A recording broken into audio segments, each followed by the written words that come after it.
We have a special guest on our program today, ladies and gentlemen. It is my privilege and pleasure to introduce to you former Congressman from Georgia, Bob Barr. Bob, as you know, was part of that great freshman class in 1994 in the House of Representatives, and I would like to introduce him to you today, and for the next 29 minutes, he and I are going to discuss the Patriot Act. But first, welcome to the program, Bob, and give us a little background information about yourself. Pastor, it's great to be with you. I'm familiar with your tremendous work, not just here with your church, but spreading truth and justice and constitutional concerns really across this great land, far beyond the boundaries of your parish here. So it's a real honor to be with you and your listeners today. I had the honor of serving in the Congress with, I know, one of your friends, Joey Scarborough. He and I and a number of others from Florida and Georgia and across the land were elected to the Congress in that great revolution of 1994. And I had the honor of serving until January of 2003. Prior to serving in the Congress, I had the honor of serving for about 4 years in Atlanta as President Reagan's and then President Bush's, the first President Bush, that is, U.S. Attorney. Prior to that, in the 1970s, I served for a number of years at the CIA. So I've had kind of a varied background with intelligence and law enforcement, prosecutorial work, criminal defense work, and, of course, then service in the United States Congress. During the 8 years that I served in the Congress, I served on the Judiciary Committee, and we had a number of very contentious issues before the Judiciary Committee, of course, throughout that 8-year period. I also served on the Government Reform Committee, engaged in or participated in many of the investigations of the prior administration there, as well as service on the Financial Services Committee, reform of our banking laws and so forth. But certainly it was the work on the Judiciary Committee that the public was most aware of my work in the Congress. And to be honest with you, in the last few years since I left the Congress, I've continued working those very same issues, such as the one that brings me here to Pensacola and into your studio today, and that is the Patriot Act. Yes, let's talk a little bit about how you became involved with this. Obviously, as a former prosecutor, congressman, your work with the CIA, you must be very concerned about national security. You would be on the side of law and order. Obviously, your record is impeccable in that regard. And yet you have some very serious concerns about the Patriot Act. The Patriot Act is sold to us as a necessity in this war against terrorism so that the nation might be secure. And yet you have serious reservations about the Patriot Act. Tell us how you came to these reservations. Pastor, I think one of the reasons why I have such serious concerns about the grants of power in the USA Patriot Act and in so many other laws as well today stems from the fact that I do have fairly extensive background, and I'm not trying to blow my own horn here, but just to answer your question, I have a fairly extensive background in both international affairs and intelligence business specifically and in federal law enforcement. And that background gives me a pretty clear notion that the federal government already has and already had, prior to the Patriot Act in 2001, pretty extensive powers. And in fact, in my view, and I looked at this very carefully, both as a member of Congress at the time as well as since then, has given me a pretty good feel for the fact that the reason the terrorists succeeded in their plan, their dastardly plan on September 11th of 2001 was not because we didn't have the Patriot Act, but because our government, and we had allowed it to become lax and lazy and asleep at the switch. In other words, the terrorists succeeded not because the government didn't have enough power to stop them, but because we weren't using the powers that we already had to stop them in a way that we should have been. And I look very skeptically at these proposals, such as the Patriot Act, to give the government more and more power when what we really need is simply to require the government to do a better job of using the powers it already had.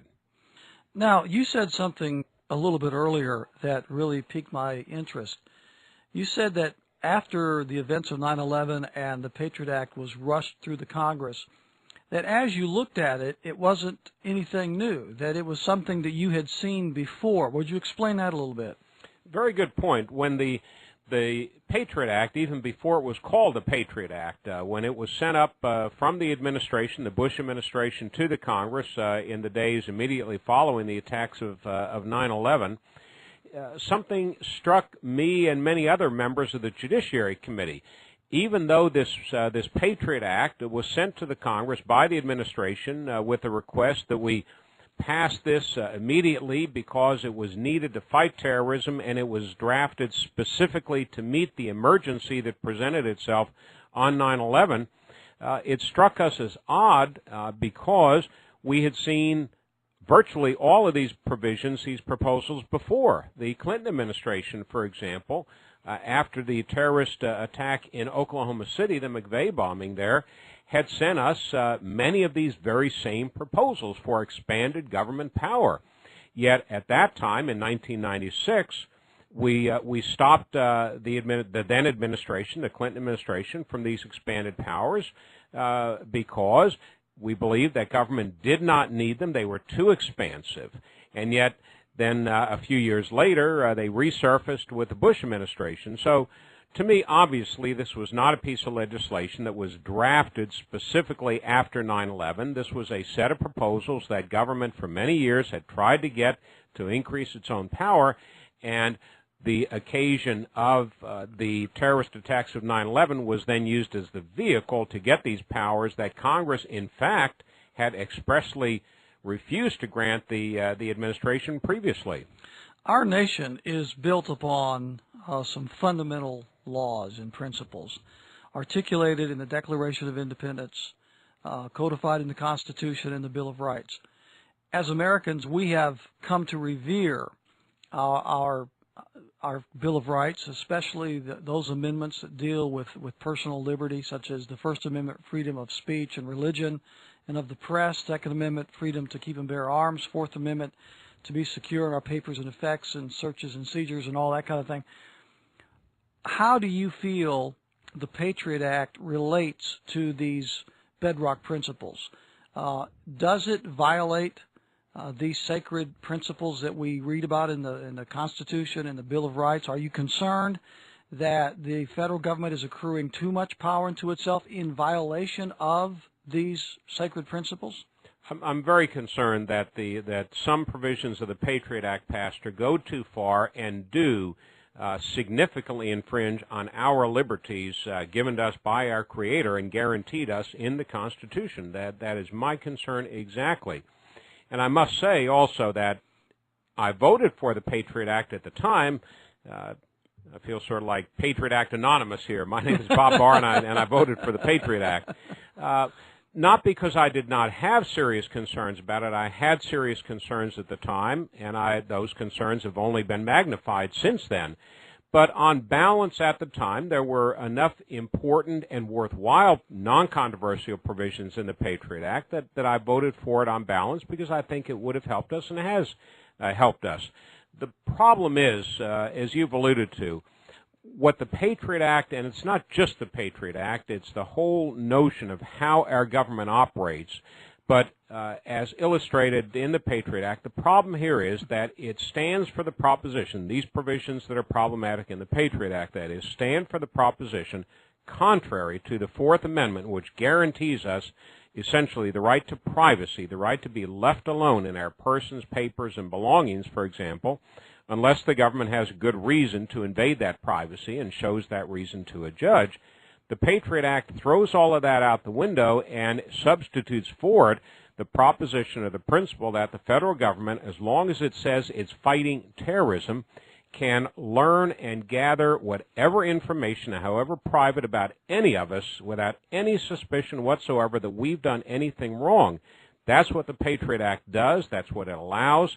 And if we allow that process to continue, we will have essentially rendered the Fourth Amendment and the basic notion of privacy in this country meaningless.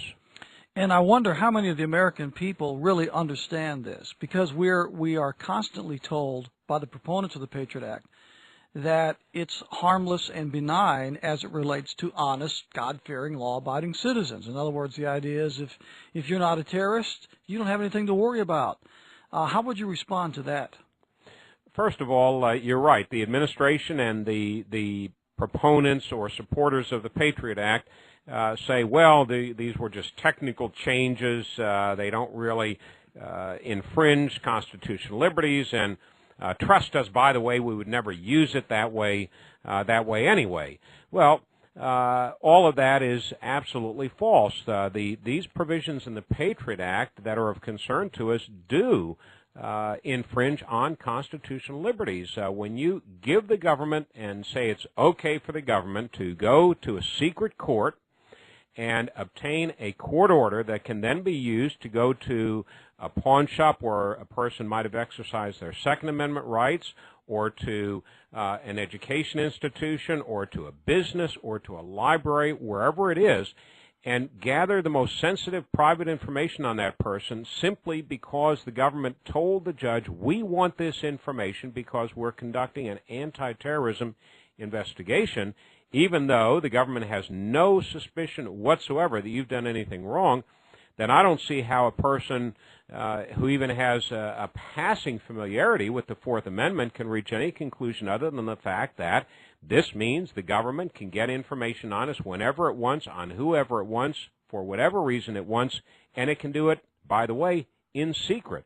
That's a frightening proposition. Indeed it is. In fact, that sounds eerily similar to regimes that we've read about in Eastern Europe and in Germany's past. I mean, this whole idea of a secret court and secret searches and seizing our property and even arresting citizens in secret smacks of everything that's counter to what our country was founded on. But I wonder how many of the American people understand those features. How many of them really understand that this is what the Patriot Act really does to them? Do you think that part of the problem is that the media has not really done its job in educating the people as to the dangers of the Patriot Act?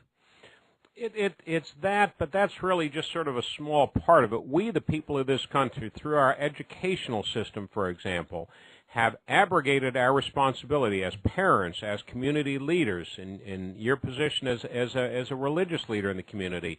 So many people, and I don't mean you, I mean you've done a tremendous yeoman's job through your work in your church and through radio and your writings and so forth, of educating people and bringing attention to these matters. But so many other people in our country, we've essentially abrogated to the government the teaching of our children, the fostering of a notion of history and civics and constitutional understanding. And we've allowed also as a people for government to become so big that very few people realize that government has basically taken over our lives and completely eradicated the notion of privacy. So it's a very fundamental problem. And one of the specific problems, and I think you've alluded to this in your question, that those of us who are trying to advocate for changes and limitations in the Patriot Act face, is trying to make people realize that these are not theoretical or hypothetical concerns here, that when the government gets these powers, it affects all of us. We know, and I know personally, of people who are having bank accounts closed out, people whose names have been placed, even though they're law-abiding citizens, on no-fly lists and lists that don't allow you to get credit, for example. I know people who do missionary work overseas who have had their bank accounts summarily closed simply by virtue of the fact that they work overseas. And it's all because we have allowed government and businesses as well to have this sort of absolute arbitrary power over our lives. And it seems to be that the reason the American people are allowing this to happen is because of the fear factor. Since 9/11, we are very concerned about our own security as a people, as a country. Fear often will cause people to do things that perhaps better judgment would dictate they not do. Is this a reactionary thing? Do you believe that the American people, in their desire to be secure, are allowing the federal government to do things that their better judgment would tell them they should not be doing?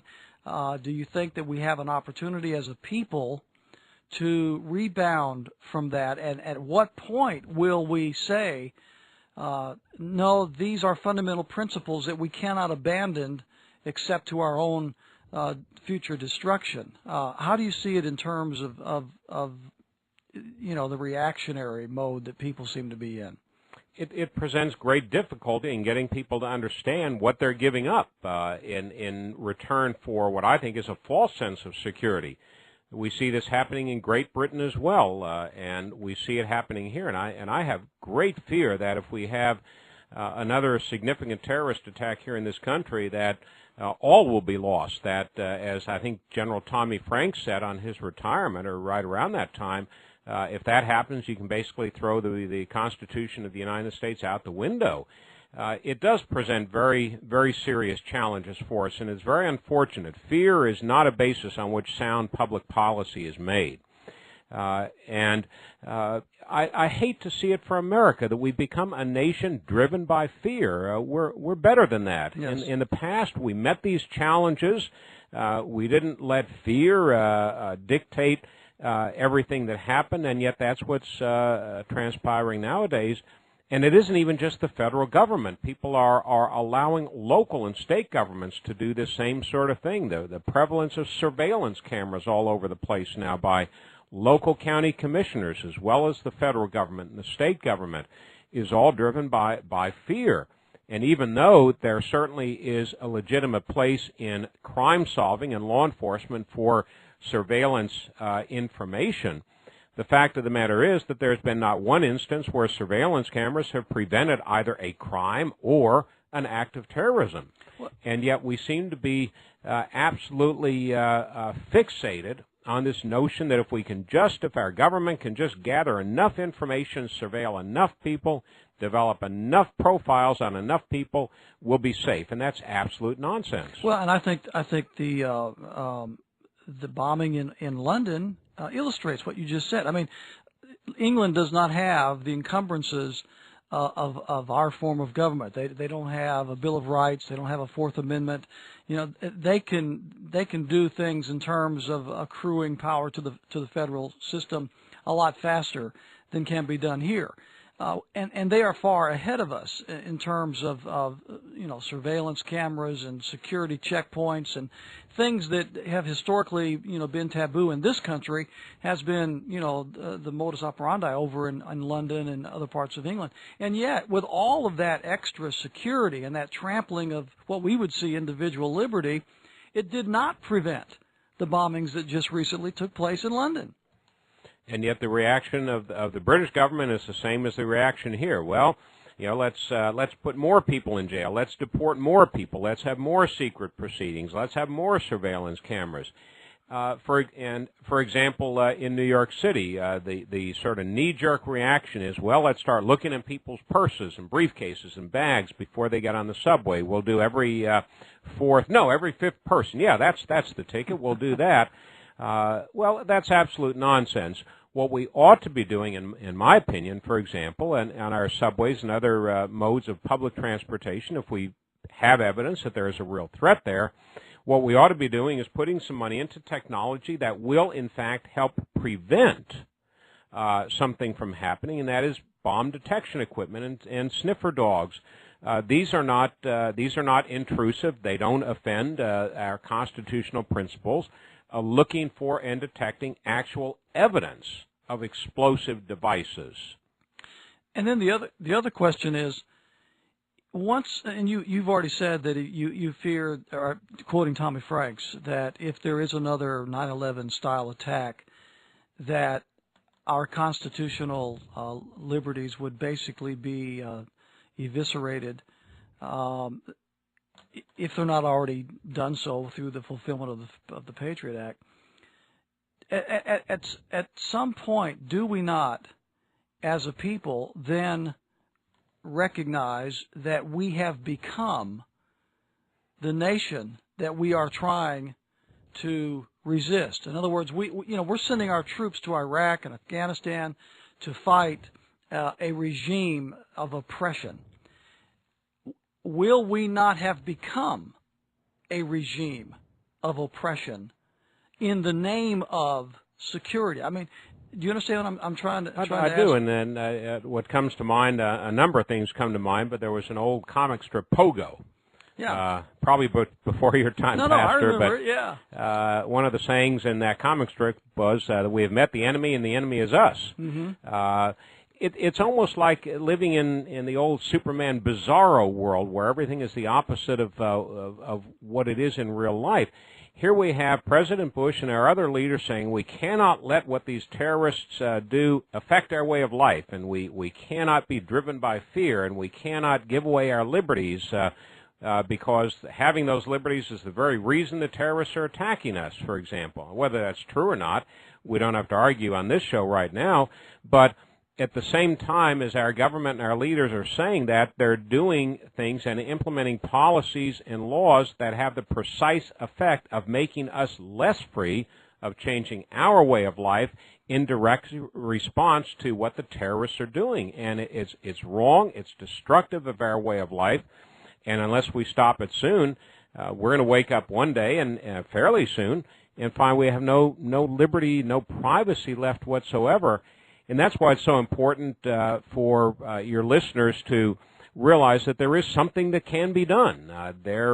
We need to have them communicate with their member of Congress and their senators right now before decisions are made in the Congress right after Labor Day that will affect all of us by either continuing or limiting or expanding the USA Patriot Act. One of the reactions that I often receive from friends of mine when I discuss this subject, they say, Dr. Baldwin, if a person has done nothing wrong, nothing to hide, then why should they worry about the passage of the Patriot? Why should they worry about these intrusive courts and styles of raid and so forth?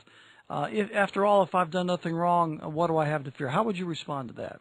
Well, I would ask those people, for example, if they're in an elevator with a friend of theirs having a private conversation, why do they stop when other people walk in? Because we have an inherent sense of our own privacy, and that we don't want people overhearing what we are talking about or doing or thinking in our own private lives, that we ought to decide who we want to hear or listen into what we're saying. So that's first and foremost. It does, in fact, change the way we live and think by having to look over your shoulder constantly, by having to consciously now think before you go to the airport. Do I want that particular publication in my briefcase because some TSA guard, if they're looking through it, might conclude that I'm a terrorist? I mean, that sort of thought process now is certainly part of my way of life, and that's sad.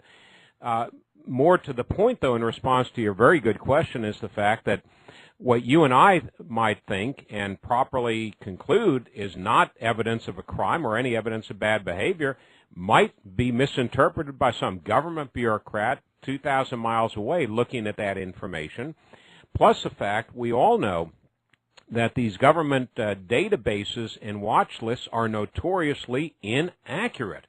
And how particularly conservatives can now sit back knowing that they ought not to trust the accuracy of government information, knowing that government makes bad decisions, knowing that there is abuse despite the best of motives by government. So many conservatives now say, well, I trust this administration, or I've done nothing wrong, therefore why should I worry? Everybody ought to worry when the government has absolute arbitrary access to our most personal information. And they should also remember, should they not, that it's not just this administration that will have access to this power. It's every future administration. And I think that sometimes people are caught up in the partisan politics of it all. And the people that support and trust George W. Bush, for example, don't seem to be concerned about the Patriot Act. Whereas if it was Bill Clinton or Al Gore in office, they probably would be concerned, and vice versa. People that don't trust G.W. Bush are concerned about the Patriot Act, but if it was another person in power, they may not. So again, I think, are we not limited in our thinking whenever we start making partisan politics an issue, when the issue is not the individual politician or administration or even political party, but it's the issue of fundamental freedom upon which our country is built? You're absolutely correct, Pastor. It's a question of systemic and systematic power to government, regardless of political party. As I mentioned a little bit ago in response to your question about the Patriot Act, when it was first presented to the Congress, virtually all of the provisions in the Patriot Act that were problematic had been presented by the prior administration, by the Clinton administration, and we had rejected those, not because it was the Clinton administration, but because government, regardless of power, regardless of person in office, shouldn't have that kind of power. And far too many Republicans nowadays do exactly as you've indicated, and that is they say, well, we don't mind giving this power to the administration because we trust this administration, not thinking ahead down the road to a future administration, which inevitably will come at some point, that they don't like, that they don't trust, that they don't agree with. That same administration is going to have these abusive powers. Now, the House and Senate have passed the Patriot Act in their own versions. I guess now they are meeting together in committee to reconcile differences. And what's the process, and what can we do at this point? That ultimately is the most important question, because there is a lot that your listeners can do right now. As you've indicated, the House and the Senate have both passed different versions of reauthorization of the Patriot Act. The Senate version, while much better than the House version, still is not good enough. There are a handful of senators and a handful of members of Congress that will be meeting between now and Labor Day, when the Congress then reconvenes. And shortly after Labor Day, we believe that those conferees, the House and Senate members who are working on this, will come up with a compromise version of a Patriot Act reauthorization, and that will be presented to the House and the Senate probably before September 11th of 2005 for the President's signature. People need to contact their member of Congress, their senators, between now and then, and urge them repeatedly, politely, but repeatedly and pointedly, to please modify the Patriot Act so that it is put back into balance with our Constitution. It needs to be done now. Is this a done deal? Can the people really make a difference on this issue at this point? Yes, they can. We have seen some tremendous victories already. Despite efforts by the administration to expand the Patriot Act, we have been able thus far to keep those expansive provisions out of the legislation, which is a major victory.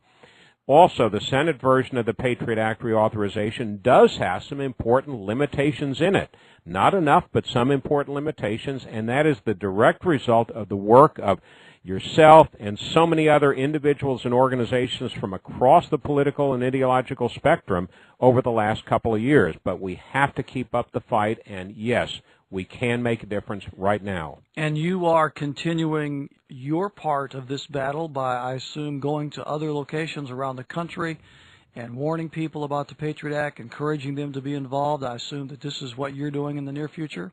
Absolutely, and writing about it and talking about it. I'm sure I don't reach nearly as many people as you do on your radio show, but even on my once-a-week show, Bob Barr's Laws of the Universe, we talk about these things probably to the point where some folks are tired of it. You have a website that people can contact you or read your information that you could give? Yes, we do. There are several, and two of the most important, perhaps, are bobbarr.org. We have a lot of information on the USA Patriot Act and a lot of links to others, and then checksbalances.org. Bob Barr, former Congressman from Georgia, it's a delight to have you on our program today. Thank you for what you're doing for our country, and thank you for being our guest on the show. And same to you, Pastor. Thank you.